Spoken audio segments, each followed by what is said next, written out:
What's up, everybody? Walley Renne here from the Mod Institute. Welcome to this detailed tutorial on how I like to characterize my prints using the technique that I developed a long time ago called the Candycoating technique. Now, this is a standard pattern tile that I get embossed, and it's at every workstation at the Mod Institute that has this pattern engraved onto it that reminds me every time that I do an anterior case of what I like to use to characterize that restoration. Where the misty gray and the glass fog are a combination of violet and gray. The mamelon is typically Empress Direct opaque, maybe sometimes with a little bit of white sprinkled in. Sunset is a orange-yellow color that is optional. Halo cream is typically opaque with a splash of white. And then brown is diluted brown in the original unadulterated resin. So again, this is called the candy coating technique. It is where you paint a thin coat of the actual print resin on and then use Empress Direct resin stains. The instruments that we're using in this tutorial are from Comment. That is their 3D printed and milled acrylic finishing and polishing kit. So the first step that I like to do is remove any residual print lines and support lines. Sometimes when you remove supports, it leaves these tiny little goosebumps. This is the Comet felt pad that is in that kit. It is a aluminum oxide impregnated felt pad that is absolutely perfect for this. It is the best thing that I've found to remove supports. I've tried everything. So the reason why I like this particular wheel is because it will remove print lines without actually obliterating your anatomy and microanatomy. So it is gentle, and it also has this ability to kind of remove supports exactly to where they should have been without kind of over ditching the printed structure. And I really like that because there's some other instruments that you could use that are more aggressive, but they'll actually deform the print quite readily because this is the pre-cured state. And so you want something that's going to be super gentle. And again, I want to emphasize that this has not been cured yet in the manufacturer's curing unit. And here we have Onyx Tough from Sprint Ray, but this will also work with many other resins from various different manufacturers. And so now I'm going to alcohol wipe this, and I'm making sure not to leave any residual powder, that there's no little hairs from that felt pad that have been left onto the print, because those will become embedded if you accidentally leave those on. And a little air dry here to once more glance over this and really check with loops and magnification that there's no little hairs, lint, or anything else on the prosthetic. So I have an amber glass vial here filled with Onyx Tough, and I'm going to drop some on the on the tile. The glass vials can be found on Amazon. You want amber so that it blocks out the blue light so it doesn't cure in the little vial. Onyx Tough is one of the better materials to candy coat. Use these disposable brushes and just throw them out afterwards. They're like $5 for 50 or 60 of them. And so they're really cheap. Mix the resin to get all the nanoparticles fully dispersed in the resin before you paint it on. And then paint on a nice, even, thin coat everywhere. So you're looking for that shine to be everywhere that you put it. Because if you miss a spot, it's going to be chalky and kind of white. Also, if you guys are using Sprint Ray ceramic crown material, which is a very nice material, you'll notice that if you over wash it, it gets very frosty. I don't recommend doing that. You should spray it or use a cocktail shaker, or I have a previous video about a automatic mixer that has a 20-second wash cycle. But you can rehydrate it with the liquid resin. And what's interesting with that particular material, it doesn't really candy coat well with a native resin, but it does candy coat really well with Onyx Tough on top. And I know that's really venturing outside of instructions for use and potentially getting into some gray areas, but I've done a lot of units candy coating that material with Onyx Tough, and it works great. Okay, so now we have our prosthetic. This is a provisional prosthetic for a full mouth reconstruction that I printed using Onyx Tough in this particular case. And I'm going to go through my standard kind of characterization protocol. This would be the same if I was doing a permanent 3D printed veneer, which I really love to do out of this material. It's one of my favorite materials to do this out of. And so here we have, in order of placement, brown, opaque, gray, and violet. And again, these are Empress Direct resin stains. So I'm going to use a little bit of that gray and mix it in with the violet. The violet color is what you want to use, not the blue. The blue is too intense. That comes in the Empress Direct kit. The violet is pretty in and of itself. That could be slightly toned down with a little bit of gray. Now here's the brown, and I'm putting the brown in the Onyx Tough, and I'm kind of diluting it down to create this very kind of subdued honey color that is going to be painted on the cervical third. Again, Empress Direct resin stains I find work the best. They're undiluted resin stains that have very similar dimethacrylate-based ester chemistry that is found in the actual unadulterated 3D print resins, so it's not a very different chemistry like you oftentimes find with OptiGlaze and Vita Accent. Those are a little bit different chemistries that don't necessarily mix as well with print resins. There's no incompatibility issues here with Empress Direct and any of the photopolymer resins on the market that I know of. So it kind of works with all of them. And again, it's using nearly identical methacrylate-based chemistry here. So you're going to get kind of no issues with mixing this into the native resin that you print with. And I've tried this technique with pretty much every resin on the market from every manufacturer. So the first step is a little bit of cervical chroma. Now, we're not trying to mimic stain here. What we're trying to do here, and this can be kind of a finesse thing because less is more, is we're trying to mimic the natural glow of dentin that shines through the tooth as the enamel tends to get thinner in the cervical third of the tooth. And it's really important to understand that. This is an optional step, oftentimes skipped, but it gives a little bit of a warm glow to the cervical third. Now, this is also how you could actually change, say, this bleach material that is Hollywood bleach to an A1 or an A2, is you could paint the whole thing with the brown. Now, I would not call that a permanent change, so I don't like to do that for permanent prosthetics, but I will do that for provisionals, because over the years, it will eventually slowly wear away, and what's left underneath is bleach. The second step is to create that combination of that gray and violet mixture, which was mostly violet, into the incisal third of each tooth. Now, this is kind of just a rough painting on a very thin layer. You have to be careful. If it's too thick, you'll actually start to create unwanted textures here.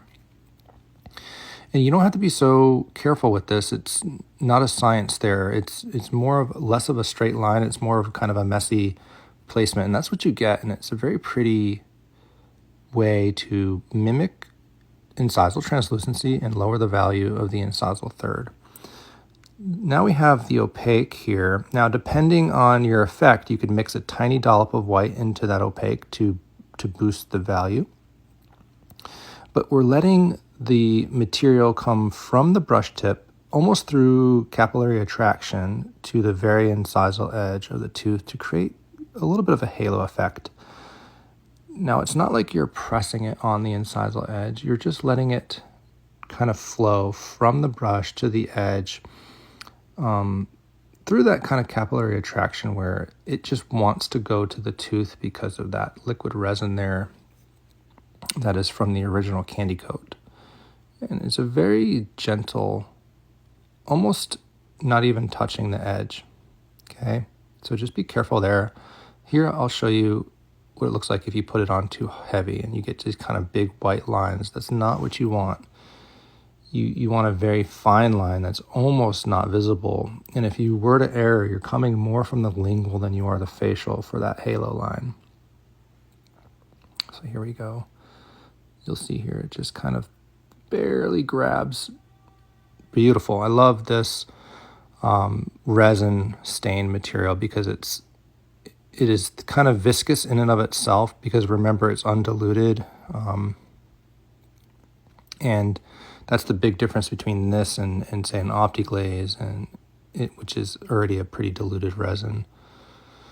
All right, now I use this hummingbird beak instrument that is an LM instrument. You could use an endo file, but I'm going to put 3 dots of opaque, Empress Direct opaque, to correspond to each mamelon, almost at the incisal edge, but not quite. Okay, there's a little bit of space there. And again, that one might be a little bit too far away there, but 3 dots of this opaque material. This is an optional step. You could have just stopped where I was before I did the mamelons, but I'm showing you guys, maybe this is more what I would do for a permanent, say like a 3D printed veneer that I'm going to bond on, which is, again, probably my favorite thing to do with this material, Onyx Tough. Take a brush and you're just going to thin it you're going to drag it down to the incisal edge, and then you're going to push it up cervically as well. So you're kind of creating these little highlights that ever so slightly follow the lobes. So these would represent, in a way, the mamelons of the tooth. And you could change the color of this very easily by mixing like a little bit of sunset in with the opaque to create just a little bit more of a color. Now, this is that gray mixed with violet, and I'm creating, kind of cradling these mamelons here, where I'm putting a little dot of violet, and I'm creating the illusion of intense translucency, typically heavy into the 2 facial depressions on the centrals, and then up the marginal line angles there, the mesial line angle, into the facial embrasure. And here I'm just taking a brush and adding a little bit more of that opaque back to the incisal edge. Again, we're ultra zoomed in here, so you guys are seeing everything very, very up close. When you back out and you look at speaking distance or smiling distance, what you're going to get is an effect that is quite remarkable. It's a beautiful kind of natural effect where the teeth just don't look so plain. So again, we're cradling each mamelon with a tiny dollop of the violet mixture that has a mostly violet with just a sprinkle of that gray in there. And you could do that to your preference. Laterals, I typically do 1. While I have the violet gray mixture out, I'm going to go ahead and create the whale tail effect here. It's kind of a U shape where we're almost at the very edge of the tooth, but not quite. We're not going into our kind of halo. So there's the little bit of that opaque resin there. Just going to ever so slightly create the tiniest illusion of a little bit of a brighter area there. Last tooth, I usually don't do anything on the cuspids, especially for provisionals. A little bit of that gray-violet mixture there with that U-shape whale tail. And then again, a little dollop of that opaque. Now remember, this is all kind of mixing in with that original Candycoat, which has never been cured. And also, don't forget, the prosthetic has not been cured yet. It was just washed. So just keep that in mind as we go forward here. Beautiful. Just going to kind of re-accentuate that. Sometimes with the brush, you wind up accidentally diluting the mamelon too much. And also just remember, this is a little bit extra. You could have stopped 10 minutes ago at the just the incisal third painted with the violet mixture and then the halo. I realized that the mamelons might be a little bit much for people, and that is okay. I like to go a little bit extra. Here's just a little bit of that opaque cream right there. Maybe just yeah, beautiful. Okay, So now what we need to do is we need to cure this. You need a light with a 385 bulb as well. I recommend Ivoclar's Blue Phase Power Cure. Each tooth is going to be cured for 10 seconds and then again for 10 seconds. So you'll see I'm going, this is slightly sped up here. So we're making sure that we're going to cure that because, and this is the Ivoclar Vivident Blue Phase Power Cure, my favorite curing light. I have 22 of these in the training center that I have for everybody. So you're going to cure these now. What you want to do here is get the light as close as you can to the teeth without actually touching the teeth. Because if you touch the teeth, you might accidentally create like an imprint or a weird area because of the candy coat. So close as you could get without actually touching. I see sometimes people are so far away when they do this in class that it's not really doing anything. The other light that has a blue 385 bulb is the Velo. That's another good light. But don't use a cheap light here. It's not going to do anything. So again, it was a total of 20 seconds on each tooth. It was kind of 10, and then we went back for another 10. And the reason why we need to do that is we need to cure it enough so that when we paint the oxygen scavenging material, in this case, I love this cover gel from Annex Dent USA. This is the best material that I've found to use for this indication of use here, where it's like a really nice optically clear material that you paint onto the facials of wherever you candy coated. So if you candy coated the lingual, you paint the whole thing. And you thin it with your finger on a gloved hand. And by the way, you should definitely always use gloves when you do this kind of stuff. Anytime you deal with liquid resin. Okay, so now we're going to cure again each tooth for 20 seconds. And this is just kind of to tack it.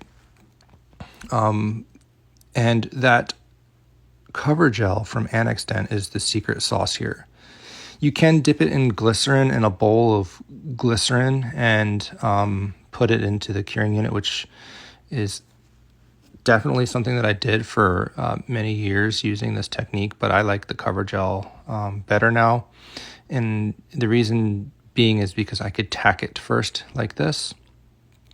If you use glycerin, it just drips everywhere and doesn't actually cover the prosthesis, so you have to submerge it in glycerin. If you have a nitrogen curing unit, you could use that. But even with the nitrogen, I like to use the cover gel. So again, you cure each tooth with the cover gel on. So it was 20 seconds a tooth. And now what you're going to do after you do that, you're going to take the whole entire thing to your curing unit, to the ProCure. And you're going to cure it in the curing unit for the full manufacturer's recommended time. Okay. So you don't want to really double cure prosthetics like this because they shrink and things like that if you over cure them. So you want to just cure it for the original manufacturer's recommended IFU. So this would be the ProCure 2. Drop it in. And then now let's see what it looks like. It comes out, the glycerin cover gel kind of becomes very thin from the heat in the curing unit. So we're going to use a dry, not an alcohol wipe. You don't really want to hit it with alcohol anymore. Alcohol degrades resins, and so you were using a dry cloth to wipe the cover gel off. And what you get is this beautiful surface finish. And this is where you could basically be done at this point. But for those who are overachievers, you could also hand polish this. And to hand polish, I like to use this kit from Comment. This was the 3D printing finishing kit that we helped develop with them. We just basically used everything that they had and figured out what worked best for prints. We don't get any proceeds if you buy this kit, so just understand that it's not some sketchy thing. Buy it if you like it. There's other things out there that probably work similarly. I just haven't had the time to figure that out because we've been using these for the past 2 years. So it's that yellow, greeny looking thing. I think that has chrome oxide nanoparticles in it. And you mix that with some diamond paste. We're working on our own diamond paste because we've not been super happy with the pastes out there. But you go ahead and hit it with this chrome oxide high polisher here with that special paste. And you get a mirror-like finish on it that you could see your reflection in. This is key. This is kind of what differentiates a really nice 3D printed veneer from like somebody who slapped some OptiGlaze on there and just bonded it in. Because despite what a lot of people say, the OptiGlaze actually, and trust me, it does wear away. It won't meet your aesthetic kind of eye. You'll still see a little bit of on there after 6 months, and then by a year it's pretty much gone. So this is what we got. I hit it with a lathe to save time with that diamond paste, using that brush, horsehair brush mixed in with chamois, and you get this beautiful prosthetic that has some subtle characterization to it. It's not overly done. You'll see some translucency effects. You'll see just the kind of shadowing of mamelons around your it's not kind of hit you in the face like, oh my goodness, this thing looks crazy. But and you could control that based off of how much you put and what intensity you do it at. But again, guys, this is the Candycoat technique, a technique that I've been using for almost 3 years to finish my prints, and I have some really good clinical results with it. Not that OptiGlaze is a bad technique or Vita Accent. I think those are just more geared for temporaries. I do finish my posteriors using the same exact technique. The only difference is with posteriors is you really have to make sure you don't let it puddle in your grooves and anatomy, because it will just kind of wipe away that stuff. I love teaching this in my classes on 3D printing. We do it all together and we make sure that we do it nicely. Okay, so let's try this in. This is, again, a full mouth reconstruction, provisional prosthetic, beautiful fit. Love printed and how they fit. Such a nice thing to just have them drop in.